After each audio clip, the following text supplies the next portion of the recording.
what is truth? The quality or state of being true. That's the one that resonates with me the most. And how I strive for that. I strive for this vlog to be that. To be a truthful expression of my experience being a single father, being a single dad, being a human being on this planet, on this earth, and especially walking the path of having a son. Because that is not an easy path. It's not a path for the weak. It's a path for the strong, the responsible, and the selfless. I know it's been quite some time since I've posted a vlog. It's been almost 2 months, and I wanted to create this video, share with you my truth, my current understanding of why I stopped, where I went, what I did, and really just the main reason why I stopped. Well, there's 2 reasons actually. There's one big reason and then a underlying like one of shame and guilt and all that shit that's always there, you know, just working through it, living life, you know. The main reason why I stopped vlogging was because I found myself like wanting to try to like create the perfect vlog.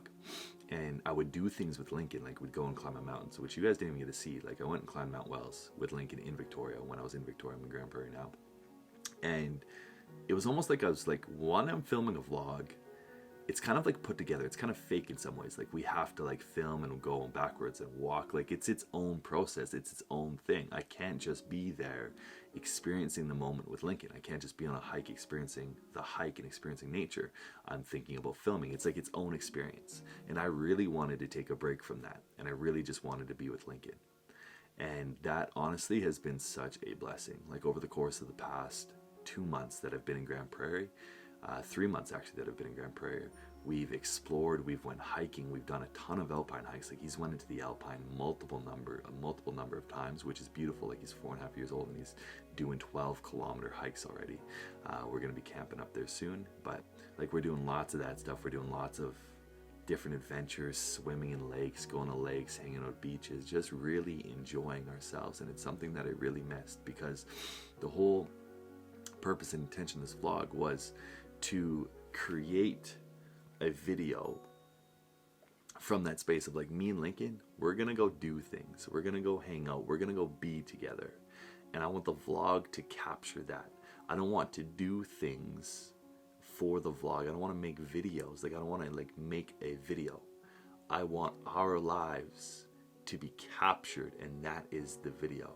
For me, there's a difference between those two.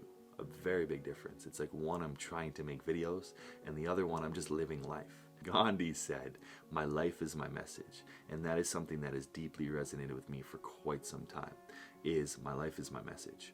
Our lives, your life, my life, is our message. Our actions speak louder than words. Who and what we are and how we act every day is the message that is spoken into the world. It doesn't matter what we say. What we say has no value, no effect. Yes, it might ripple a little bit, it might help a little bit, but our lives are our message. How we hold ourselves every day, the food we eat, the values we hold, what we believe in, what we know to be true, and how we hold that truth is our message.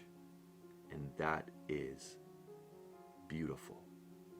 And so I want my life to be the message, not trying to pretend or create or manufacture that message. I just want it to be the message. Like, this is my life, this is me, this is who we are, this is where we're going. And so that was the main reason why I wanted to take some time away. And the second reason, which is funny because it's the only time that it came up, is when I was about to film this video, is that there's a little bit of shame, there's a little bit of guilt, there's a little bit of, I'd say just shame in me moving back to Grand Prairie and living with my parents. Because like I'm blessed, like I'm 28 years old, I have a son, I'm a single dad, and I'm staying with my parents. I'm like living in a basement, and while I work and make a bunch of money, and even though there'll be more coming on that because I haven't made a bunch of money because things have blown up and gone awry and things have been a little bit crazy, but nonetheless there's a little bit of shame there. And so there's a part of me that didn't want to film that, didn't want to show you guys that. And it's so funny how when shame is just such a beautiful emotion, I think it's a beautiful emotion. Yes, it sucks. Yes, it's unfortunate that we all got to experience it. Yes, it's unfortunate that our society is riddled with it. But like, shame makes us hide things. It makes us hide things. It makes us hide things from our partners, from our spouse, from our parents, from our loved ones, from our children. It makes us hide things from everyone and everything. It makes us hide things even from ourselves. We'll get to the point where we hide things from ourselves because we are ashamed of them. That is what it means to have repressed memories. Repressed memories in psychology or in a human being. For me, for example, like, I didn't remember my abuse until I was 24 years old because I repressed that memory because I held so much shame around it. I hid that moment, those memories, from myself. And so I was a little bit ashamed of, like, okay, here I am, 28 years old, living with my parents, trying to get ahead, trying to make a bunch of money. And again, that's all just bullshit. It's just bullshit. Shame is completely, like, it's beautiful, but it's also beautiful to be seen in shame, because at the end of the day, it doesn't matter. It doesn't matter whether I stay with my parents. That does not matter. It doesn't change my value as a human being. That is unchangeable. Your value, my value, our value isn't determined by the outside world. It's not determined by where we are, how much money we have, or how much success we have, or whatever the case is. That is always determined by us. It's our choice. If we believe that success, like, if I'm not successful, then I'm not valuable, then I'm not enough, then I suck as a human being. Well, if you believe that, it's going to be true. But if you look at that and you can look through that and see that no matter what, you are valued, no matter what, you are enough, no matter what, you're loved, no matter what, you are always perfect, whole, and complete as you are. It's just the world and the stories and everything that we create up here that convinces us otherwise. So that was kind of like the second reason of why I stopped vlogging. And now I'll share a little bit about kind of like where I'm at and where Lincoln and I are at in life, because it's been 3 months. A lot of changes occurred. Yeah, as you guys know, maybe you don't know, that we moved from Victoria to Grand Prairie, and I'm just here for the summer just to work. So I'm working for the city as like an arborist hand. I have an option to actually go and become a certified arborist, but I'm not sure that that's the path in which I want to choose. I'm making pretty good money for a really good job. Like, it's hard work, it's labor intensive, it's straining on the neck because I'm always looking up, pruning trees, but it is beautiful nonetheless, and work has been awesome. I haven't, like, the whole goal is to come back here, save a bunch of money, and pay off some student loan debt, because, man, it's so funny. I got out of credit card debt, and then I realized, like, I tried to apply for school to go for psychology, because that is one path in which I'm thinking about, is becoming a psychologist and starting up a private practice, starting up a healing center, all that kind of stuff.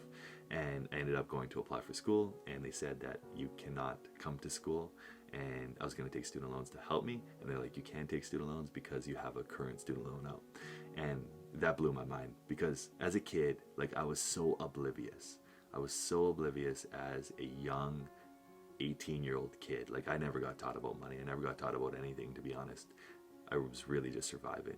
And I wish someone taught me about money, but this is where I am, and I get to reap and learn from the mistakes that I've made, and hopefully share those mistakes so that you don't make those mistakes yourself. Yeah, I had student loan debt that I had to pay off, and it's just like, damn, like, that sucks. That sucks. I wouldn't, looking back, like, I was going to school just to fill my time, because I didn't know what else to do. I didn't know what to do, so I was going to school because that was kind of what you did. And while I was doing that, I was taking student loans because I wasn't working at the time and I wanted free money. But it's not free money. Like, that's what I thought it was, and it's not, because I get to pay for it now. And that stinks. It stinks, but it is a repercussion of what I've done. So I was working to plan to save a bunch of money, pay off the debt, and through some circumstances, I haven't been able to save any money. My tenant in Victoria has moved out, so I ended up, like, there was a lot of issues there and a lot of things that came up there, so I had to pay rent for that, which kind of sucked. That's $1,600, and so, like, that takes away quite a big chunk of money, and there's no one living in my apartment, so I'm figuring out kind of what to do there, which is, it is what it is, and here I am, here I am, and it is what it is, and that's a beautiful thing. So yeah, things have been going well. Other than that, literally just working, hiking a ton, spending a ton of time in nature, still reading a lot of different books. I am that. Learning about, like, sex and tantra and energy, and practicing qigong, practicing meditation, practicing yoga. There's a really good book. It's called The Multi-Orgasmic Man. I didn't know this, but as a man, orgasm and ejaculation are two different things, or two separate things. You can have an orgasm without ejaculating. I had no idea about that, and I was often driven by this like sexual urge in me of like wanting to have sex, and it's just like I'm learning how to be with that in a different way, how to be with that and use that energy, because that's what it is. It's just energy, sensation in and on the body, energy and motion, emotion. It's just an emotion. It's just that occurring in the body, and how to use that in a different way. So that is a beautiful thing that's been going well. I've been dating a little bit while I'm here. I met this pretty rad chick, and she's super cool, and I love spending time with her, and that is fun, and that is something that I will continue to do and continue to see. It's just so much fun dating. I find it so fun and so cool and so trippy at the same time, because here I am like navigating this world, you know, of like, okay, you got a kid, I got a kid, I'm moving, I'm not going to be here permanently, so what are we going to do? Are we just like, where are we? Just being open, being truthful, being honest. It's all such a beautiful practice. Those are things in which I used to not do in a relationship. I used to not be honest in relationships. I used to not be truthful. I used to not be open. I used to be scared to share certain things. And I'm learning how to work my way through that and be open and be okay asking for what I want and be okay saying this is what I want. And if you're not okay with that, awesome, beautiful, wonderful. We'll move and see separate people. We'll do separate things. Well, we won't continue this, and there will be someone just as awesome and amazing for your life, and there'll be someone just as amazing and awesome for my life too. So that's been wild. And ooh, this is the juicy part. This is the truthful part. This is the real truthful part that you guys will probably love. And I feel like there's some of you guys that will probably just laugh. Like, I have a feeling that the bird, if you watch this, you'll probably laugh. Over the past 2 months, I've had a lot of realizations around Lincoln's mom. The first one, which you guys will laugh, is that I was doing things for her from this space of kind of like all of the things that I do for her were secretly from this place of like, I want her. And when will I be enough? When will what I do be enough for her so that she will love me? And that was a trip, guys. Like, that's like the Mother's Day stuff, the flowers, all the stuff that I've ever done for her, the millions of things that you guys haven't even seen that I've done for her, money, like all sorts of things. Those were all done from a place of like this secret nice guy inside that's doing these nice things in hopes of getting love in return. And it's just like, holy shitty. Like, I came to that realization in meditation, and I cried because it's so funny that realization, that understanding was always there, that's what I was doing, but I wasn't listening to myself. I wasn't listening to the true intention of my actions. And I was caught in this fantasy and this desire and that kind of like that space of love. Like, I was seeking that love, and that really did suck. And I sat in meditation and I cried my eyes out and I grieved that part of me for probably a solid week of like, holy smokes, like, this is what I was doing. Like, wow, that sucks. Like, that sucks. So that was probably 2 months ago that occurred. And then it's such a trip, man, being a single parent and being in a co-parenting relationship where, like, I love Lincoln's mom. I do. And I always will, and I'm learning how to be in love with her. Like, that's a separate distinction, by the way, in love. So I don't mean like in love, like I'm in love with her. I mean like in love. Like, I'm in love, I'm inside of love with her. I love her. I'm in love with her. Oh, it's such a trip. It's such a trip there. There's such a distinction for me between those three. And it was funny because being in the co-parenting relationship that I am, I didn't break up with her 4 years ago because I didn't love her. I didn't break up with her because I didn't like her. I broke up with her because I saw that what we were doing is not working for the both of us, and we both need separate time and space to heal.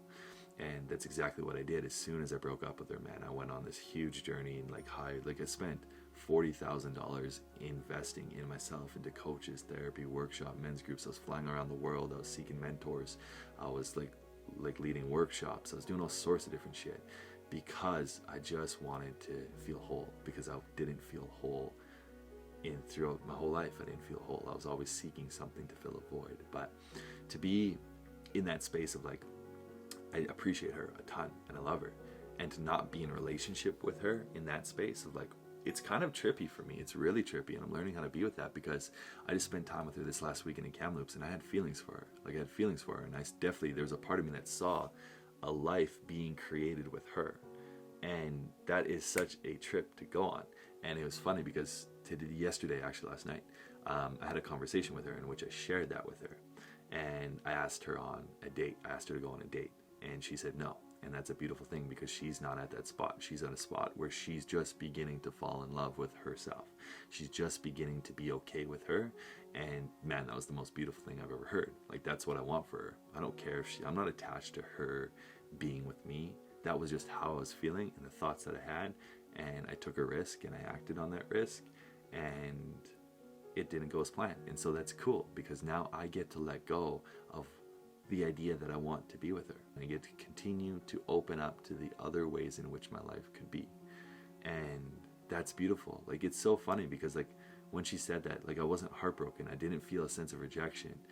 I literally felt peaceful, and I felt more peaceful than I ever have before. And that's such a trip for me because I don't know. Why is it a trip for me? Because I think I'm unattached to wanting to be with her now. You know? I'm unattached to that. Otherwise, I think if I was attached to that, I'd be feeling heartbroken. I'd be feeling distraught and beat up and all sorts of different feelings. But I'm not. Yeah, so it's all such a trip because that's the path in which I'm navigating is like, how do I love her as a human being? Love her as her, support her as her, because I'll always be there for her, for sure. I'll be there for anyone. I'll be there for you. If you ever need anything, let me know and I'll be there for you. Like, that is how I roll. My best friends, my homies, anyone who is in my life, I love the shit out of them, and I love the shit out of them for the rest of their life, no matter what. I tell my friends I love them all the time. I tell my parents I love them all. I tell everyone that I love them because I do, because I am in love. I'm in love. And love is a byproduct created from the state of being in which I'm in. So, yeah, it's a trip. It's kind of where I'm at. I'm just working, learning, growing, being truthful, trying to be as true as I possibly can. That is what's up. I'm trying to be as true as I possibly can every moment of every day. Showing up, being here, being alive, leading a life of love for my son and myself. Thank you for watching this video. Thank you for checking out our channel. Thank you for returning to our channel. Thank you for your continued support. I appreciate you. I love you. I see you. I'm here for you. And I can't wait to keep doing this, to keep doing life, to keep learning, to keep growing. And I can't wait to grow with you. I can't wait to learn with you, to be just truthful, to be ourselves, the most beautiful human beings that we are, because that's that's who we are. We are beauty, we are love, we are joy, we are all the most amazing things in this world. We're also the crazy and the negative and the destruction, but we are that beauty too, and that's such a beautiful thing. Much love, guys, and we'll see you very soon.